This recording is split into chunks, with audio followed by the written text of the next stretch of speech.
Assalamualaikum warahmatullahi wabarakatuh.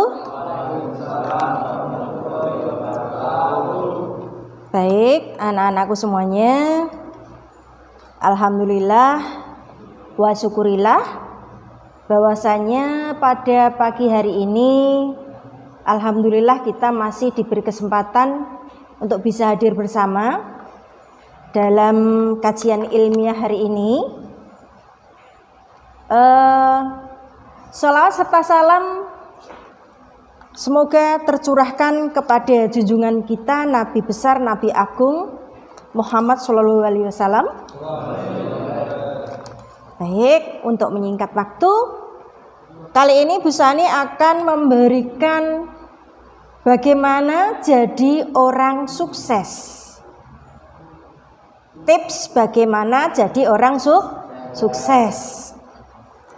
Sebelumnya Ibu tanya, di antara kalian siapa yang merasa anaknya orang nggak punya seperti Bu Sani? Ngacung. Yang merasa anaknya orang nggak punya, kecuali anaknya orang kaya nggak usah ngacung. Yang anaknya orang nggak punya siapa ngacung? Coba tak lihat. Baik, itu artinya semuanya adalah anaknya orang nggak punya. Seperti ibu juga anaknya orang nggak punya. Anak seorang buruh tani, ibu dulu kayak gitu ya. Ya, ini saya tak cerita sedikit tentang pengalaman hidup ibu. Ya, saya dulu lulusan dari UAD Jogja. Setelah itu saya nikah tahun 95. Tahun 95 saya langsung ngajar di Nahdlatus di MTS Nahdlatus Sholihin. Berdiri tahun 1995. Di tahun itu pula pertama kali ibu menjadi seorang guru sampai saat ini. Ya, gajinya kalau dilihat seorang guru sih tidak seberapa ya.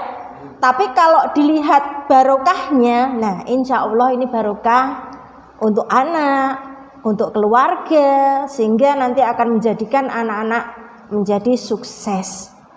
Ya.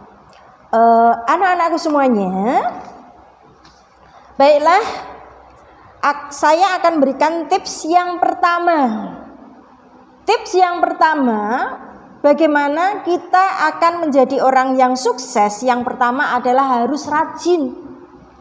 Ya, harus rajin dulu. Rajin yang bagaimana? Rajin itu macam-macam. Kalau status kamu saat ini adalah sebagai seorang siswa, yang dimaksud rajinnya adalah kamu harus rajin belajar. Biar apa? Biar naik kelas, biar lulus, biar mendapatkan ijazah, sehingga ijazah itu bisa kamu gunakan untuk bekerja. Saat ini mungkin ada yang belum membutuhkan ijazah, tapi suatu saat nanti kamu akan tetap membutuhkan ijazah kamu itu. Nah, ini namanya rajin. Rajin kalau misalkan anak sudah lulus. Nah, disinilah awalnya untuk menjadikan kita berdikari atau berdiri sendiri. Artinya kamu harus mencari jati diri setelah kamu menjadi siswa. Rajin apa nek misalnya belum bekerja, rajin golek gawean.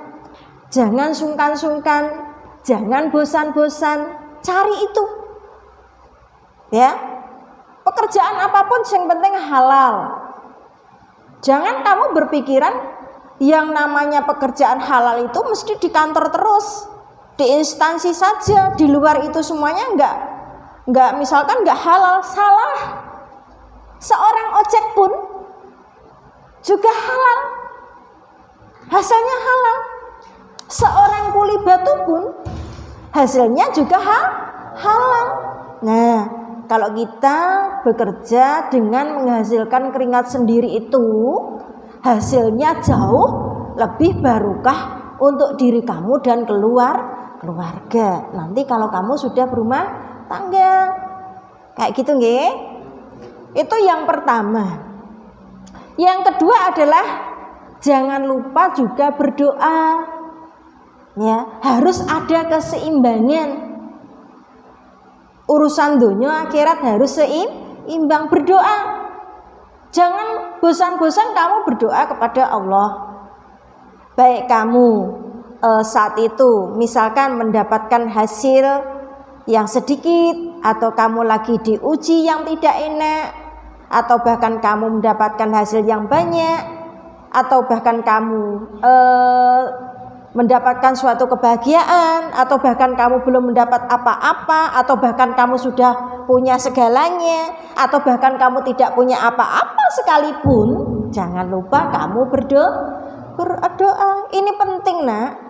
Penting buat kalian. Ya, penting untuk semuanya. Apalagi kamu masih siswa, harus banyak-banyak berdoa. Kalau kamu punya masalah apapun itu, jangan lupa berdoa, ya. Dimanapun bisa berdoa. Berdoa dalam hati boleh enggak? Boleh? Boleh, ya. Jangan lupa berdoa. Yang ketiga adalah jujur. Jujur ini kalau saya lihat adalah kaitannya dengan apa yang di hati kamu dengan apa yang ada di tindakan kamu ini harusnya sama. Contohnya, misalkan Mas Udin, saya tanya, Mas Udin, kamu kemarin tidak masuk kemana? Mas Udin bilang, saya sakit, Bu. Dan itu memang faktanya, faktanya sakit di rumah. Itu artinya jujur. Kalau tidak jujur, contohnya misalkan Wahyu, nggak apa-apa ya, Nang. Wahyu ini selalu saya jadikan contoh omong-omongan tatkala atau perbincangan atau tatkala saya KBM di kelas, nggak apa-apa nggih. Contoh saja kok. Yang penting kan tidak, ya. Misalkan contoh yang tidak jujur, contoh sederhana. Mas Wahyu, saya tanya, Mas Wahyu, kamu kemarin tidak ikut pelajaran Bu Sani kemana? Wahyu menjawab, saya sakit kok, Bu. Nah, bilang gitu kan? Padahal kenyataannya dia tuh nggak sakit, tapi jalan-jalan ke Pantai Balongan. Nah, karena saat itu mungkin ada salah satu anak yang tahu. Nah, inilah perbedaan jujur dan tidak jujur. Akan lebih bagus kalau kamu menjadi anak yang biasa jujur. Masih ingat kan? Tatkala Bu Sani misalkan ngajar di kelas, kadang saya selingi nasihat untuk kalian, motivasi buat kalian ke depannya setelah menjadi siswa, artinya setelah lulus. Jujur ini penting, Nang. Terapkan jujur ini sejak dari dini. Sekecil apapun, jangan bohong ke orang tua, utamanya ke orang tua kalian, utamanya adalah seorang ibu. Dan kamu tahu sendiri kan, ibu itu paling gak suka kalau kamu ngomong jujur atau bohong. Bohong. Saya paling gak suka kalau kamu itu bohong ke ibu, ya. Sejelek apapun, ya, kesalahan kamu sekecil apapun atau sebesar apapun, melakukan kesalahan sekecil apapun atau sebesar apapun, ataupun apa itu yang kaitannya dengan kesalahan atau sesuatu yang tidak baik, nek ditanya harus jujur. Ditanya misalkan Rofik, ya Bu, kok kamu telatan toh, Nang? Setiap kali masuk kelas kamu gak dibangunkan ibu? Dia bilang, gak pernah. Masa gak pernah? Iya, Bu. Nah, padahal kenyataannya ibunya selalu bangunkan. Nang, sholat subuh, Nang. Nggih, Bu. Sudah ambil air wudhu, sudah sholat. Tapi setelah sholat kemana? Nyeta terkemul lagi, teyeng. dingin Bu, terus tidur lagi. Padahal ibunya itu adalah misalkan seorang pedagang. Yang namanya seorang pedagang biasanya nyambut gawene, mergawene itu setelah subuh wis metu ke omah. Bahkan sebelum subuh pun ya, yang ibu tahu ya, itu sudah ada di pasar. Coba kalau kamu lihat daerah selatan di sana ya, mulai dari Terjan, Dadapan, Tretes, itu mana lagi nang di sana itu? Pokoknya daerah yang dhuwur pegunungan itu berangkatnya jam berapa coba? Berangkatnya setelah jam 12 atau setelah jam 1. Nah, dan beliau-beliau itu kalau nyampe di pasar, sholat subuhnya di mana? Di musola dekat rumahnya Bu Sani sana. Bener itu. Ibu-ibu, bapak-bapak, kadang ya di sini juga di masjid kita ya. Itu kamu kok malah jiter? Jiter itu apa toh? Jiter itu bahasane saru atau enggak sih ini jiter ini? Enggak ya? Enggak kok kelihatannya. Jiter itu apa ya? Ini sok kadang anak kan bilang anaknya jiter Bu. Jiter itu nek bahasa busani ya mungkin tidur lagi udahlah gitu menurut saya. Tidur lagi gitu ya. Baik. Yang berikutnya adalah disiplin. Nah, kalau disiplin ini kaitannya dengan tindakan, niat kamu juga. Nah, disiplin ini adalah salah satu kunci dari kesuksesan tadi, ya. Kesuksesan tadi. Kalau kamu biasa disiplin apapun itu, insya Allah kamu jadi orang sukses. Bagaimana kamu bisa jadi orang sukses? Disiplin waktu saja contohnya ya nggak bisa. Ya, anak sekolah ini harusnya bangunnya jam berapa sih sing bener? Coba ditutup dulu. Jam berapa coba saya lihat? Dijawab. Jam berapa? Anak sekolah ini bangunnya harusnya mulai kiroah. Kiroah itu sudah bangun kamu. Udin malah senyum-senyum. Aduh Bu, kalau kiroah itu enak-enaknya tidur, saya itu baru pulang kok Bu. Nah, ya, ini rata-rata seperti itu Mas Sinut ya. Rata-rata kan gitu ya anak-anak sekarang itu. Malamnya begadang sampai jam berapa? Jam 3. Jam 3 bangun tidur apa? Mapan turu? Mapan turu. Harusnya jam 3 itu kamu udah bangun loh. Ya, jam 3 bangun atau setengah 3 lah. Kiroah iku wis tangi. Ya, tangi, leren sediluk, moro kamar mandi, sikatan mandi. Dingin Bu, bukan masalah dinginnya ini loh, kesehatan untuk tubuh kita sebenarnya bagus loh mandi pagi itu. Kowe nek biasa mandi sebelum subuh ya, itu nanti menjadikan kamu awet nom. Tenan gak percaya, buktikan. Nanti kamu kira awet nom. Awet nom nek gak duwe dhuwit kan padha wae. Makanya hari ini kamu tak kasih tips bagaimana jadi orang sukses. Ya duwe ya kudu duwe. Ya, disiplin ya kudu ana. Jujur ya ana. Nah, ini bagian-bagian itu semua. Ya. Tuh, disiplin. Bagaimana kamu bisa jadi orang sukses? Wong bangun aja jam 10 siang. Umpama kowe dadi pimpinan ngono piye jajal? Apa yang bangun dadi pimpinan kayak seperti itu? Enggak bangun, enggak cocok, enggak sesuai. Kalau kamu lihat orang-orang yang sukses itu, coba kamu perhatikan, rata-rata adalah pekerja keras. Petel mergawe nek basa Jawane. Ya, petel mergawe nek basa Jawane. Wong pengen sukses kok gak petel, gak rajin, gak disiplin, gak jujur. nggak ada doa, ya.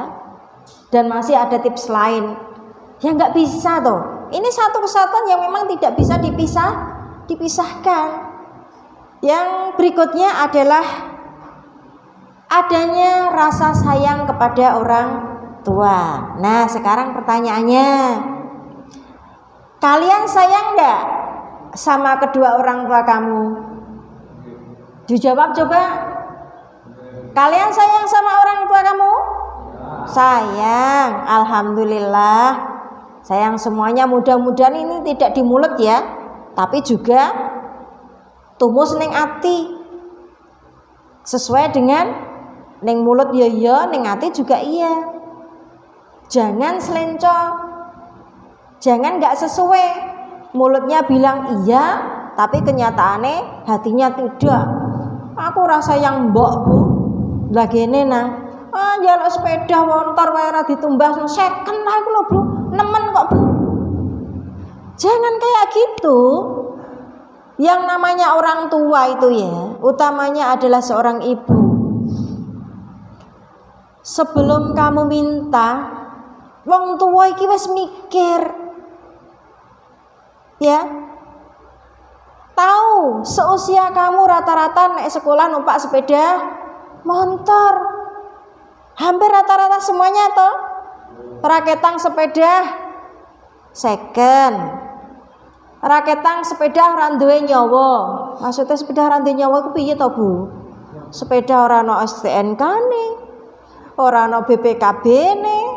Iku jenenge sepeda ora duwe nyawa. Alias sepedae piye? Mati bodong. Oke, udah paham bener ini, ya. Nek jenenge wong tua, yang namanya orang tua, utamanya seorang ibu, sebelum kamu minta, Mbok, Mak, Bu, tumbaske motor, sebelum kamu minta kayak gitu, orang tua itu nah, dalam hatinya dia wes mikir, sakinge, kenapa? Karena belum ada yang digunakan, mungkin uangnya sedikit belum cukup, masih kurang, ya. Makanya saya selalu bilang kan, yang namanya dadi wong ra duwe iki angel.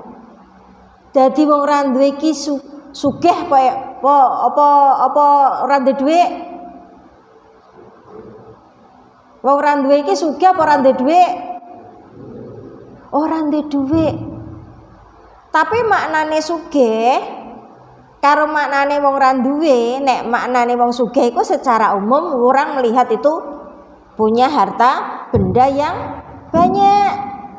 Nek wong ra duwe jarene orang duwe harta benda.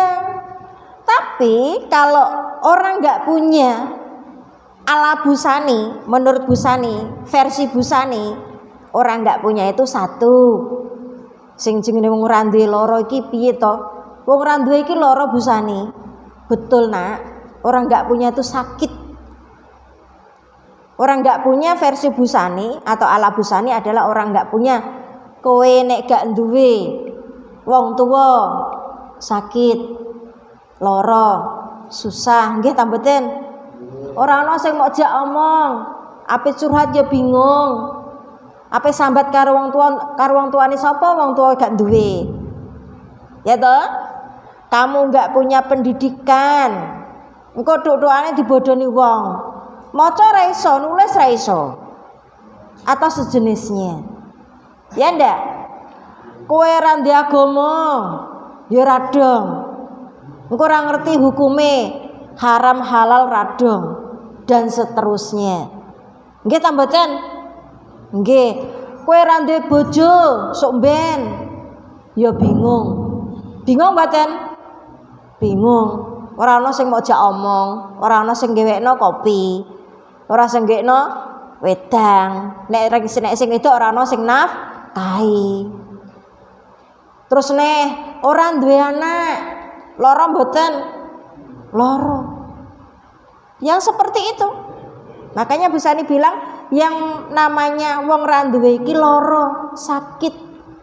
Makanya saya pingin kalian semuanya sebagai anak ibu di sini, saya ingin kamu nanti menjadi orang-orang yang sukses. Yang berikutnya adalah jangan lupa itu kamu minta ridho yang berkah dari kedua orang tua. Minta ridho yang berkah kepada orang tua, utamanya adalah kepada ibu kamu. Misalkan kok kamu kalau sudah bekerja, nek ape mangkat, ya pamit sama ibu kamu kalau kamu ini belum menikah. Bu, Wahyu kerja riyen Bu, pangestune Bu nggih. Mugi-mugi lancar sedantenipun, mugi-mugi rezeki dinten menika barokah nggih Bu nggih. Iya Nak, hati-hati tak dongakno ibu komah. Pasti seorang ibu memberikan doa yang terbaik. Nggak mungkin enggak itu. Ya. Terus misalkan kalau kamu mau ujian sekolah kelas 3 umpamanya, atau nanti misalkan pada saat kamu penilaian akhir semester atau semester gasal nanti kan ada tes juga ya. Nah, itu juga jangan lupa minta doa. Ben bijim sok ben berkah. Nek wis berkah untuk ijazahnya nggo mergawe yo nanti hasilnya juga berkah. Kayak gitu ya. Ini jangan lupa. Ya. Dan yang terakhir adalah syukur. Nah, ini loh Bu, yang syukur yang sulit betul sekali. Engko menungso diparingi luweh yo sambat. Ya toh? Engko menungso diparingi luweh ya sambat. Syukure kapan toh? Ya. Syukurnya kapan sih? Kapan kira-kira kita bersyukur? Kapan? Ada yang bisa menjawab pertanyaan Ibu? Kapan toh kita bersyukur kepada Allah?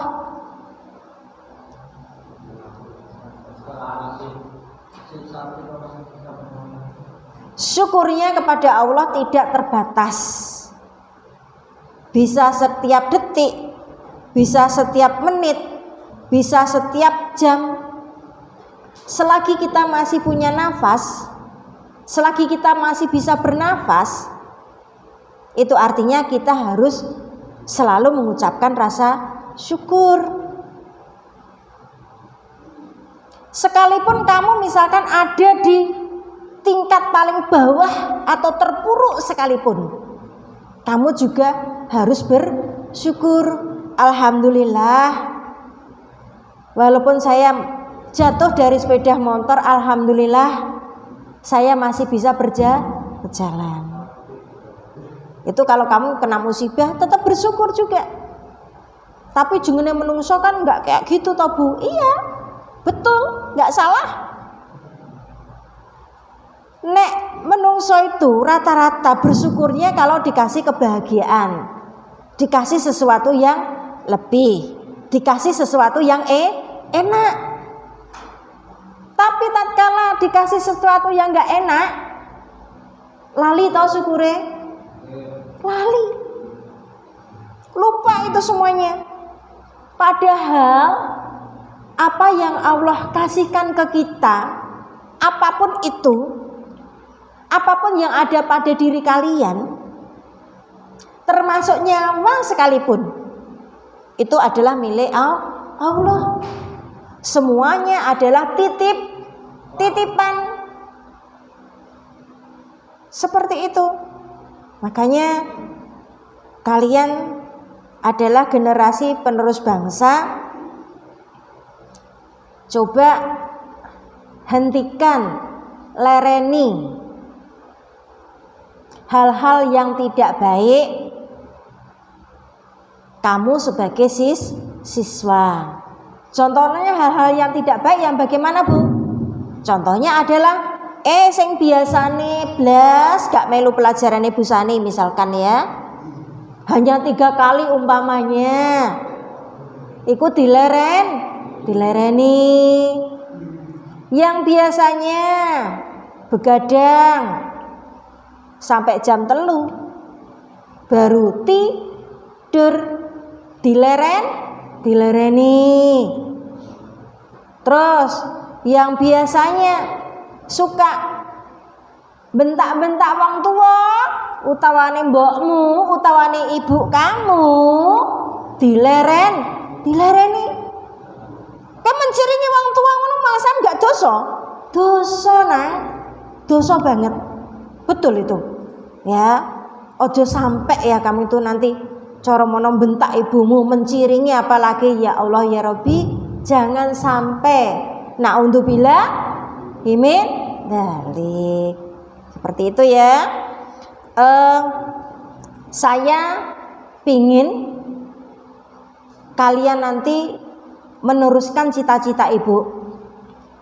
Ibu dari kecil bercita-cita pengen menjadi orang sukses. Tapi alhamdulillah sampai saat ini Bu Sani belum bisa atau belum merasakan saya menjadi orang sukses. Makanya kalian nanti yang meneruskan. Kamu siap deh? Siap? Insya Allah Bu siap. Nah, kamu harus kayak gitu ya. Kamu laki-laki loh. Kamu kuat loh. Kamu harus hebat loh. Kamu jangan jadi laki-laki, jangan seperti benalu. Kamu tahu benalu? Benalu hidupnya bagaimana? Penyakit, katanya Udin, penyakit, betul. Lah piye senengane njaluk pakanane sing ditempleki kok ya? Kamu tahu benalu kan? Benalu itu hidupnya dari orang lain atau tumbuhan lain. Dia bisa hidup, dia bisa makan, dia bisa berkembang tumbuh itu dari pohon lain. Artinya dia tidak bisa berdiri sendiri. Sekali pohon itu mati, benalu masih hidup atau mati? Ikut mati juga. Kenapa? Sing dijaluki mangan ra ono ndek melu mati. Nah, saya pingin kamu enggak seperti benalu. Saya pingin kamu harus berdikari sendiri, harus bisa berdiri sendiri. Nek dadi benalu, apa-apa serba orang lain, hidup kamu ya akan seperti itu saja, bahkan nggak bisa hidup mungkin. Coba kalau kamu biasa berdiri sendiri, apa-apa sendiri, ya, misalkan setelah lulus saya bekerja sendiri, wes orang jaluk duit wong tua, sudah nggak minta uang jajan ke orang tua, dengan hasil saya sendiri, misalkan melok ngedono plonco ning pasar. Pak, kula tak nderek ngedono plonco nggih Pak, mungkin jenengan paringi pinten nggih tumbas rakok tangge tumbas es mboten napa-napa. Mesti bapak sing ning kono, Pak supir atau pembantunya pasti akan bilang, "Ya, Cong, alhamdulillah Mbak Ewangi nang, ya nagake cah pinter." Pasti akan bilang kayak gitu kan? Nah, mencari uang kayak gitu dari mencari hal yang kecil kayak gitu, uang yang kecil kayak gitu jeripayahnya seperti itu. Loro kabeh, sulit. Tapi kalau kamu sudah biasa berdiri sendiri, sudah biasa ngelakoni hal yang susah, yang sulit, yang sakit, kalau kamu nanti jatuh berat kayak gitu ya, kamu gak akan menangis karena kamu sudah terbiasa sakit. Betul gak? Betul gak? Betul. Coba kamu kalau terbiasa enak, apa-apa orang tua, apa-apa orang lain dan sebagainya, selalu orang lain, sekali kamu jatuh brak kayak gitu, gimana rasanya? Kerasakno loro mboten? Loro banget malah. Tapi kalau kamu sudah biasa sakit, jatuh tidak akan merasakan sakit itu. Nah, ini anak-anak, inilah tadi tips bagaimana menjadi orang sukses. Dan saya yakin, I believe you can do it. Ya, saya yakin dan seyakin-yakinnya kamu bisa melakukan itu. Ya, thank you very much. I miss you, I love you so much. You must sing. Kamu harus kuat, ya. And then you believe but you can have God. Oke, thank you very much. Assalamualaikum warahmatullahi wabarakatuh.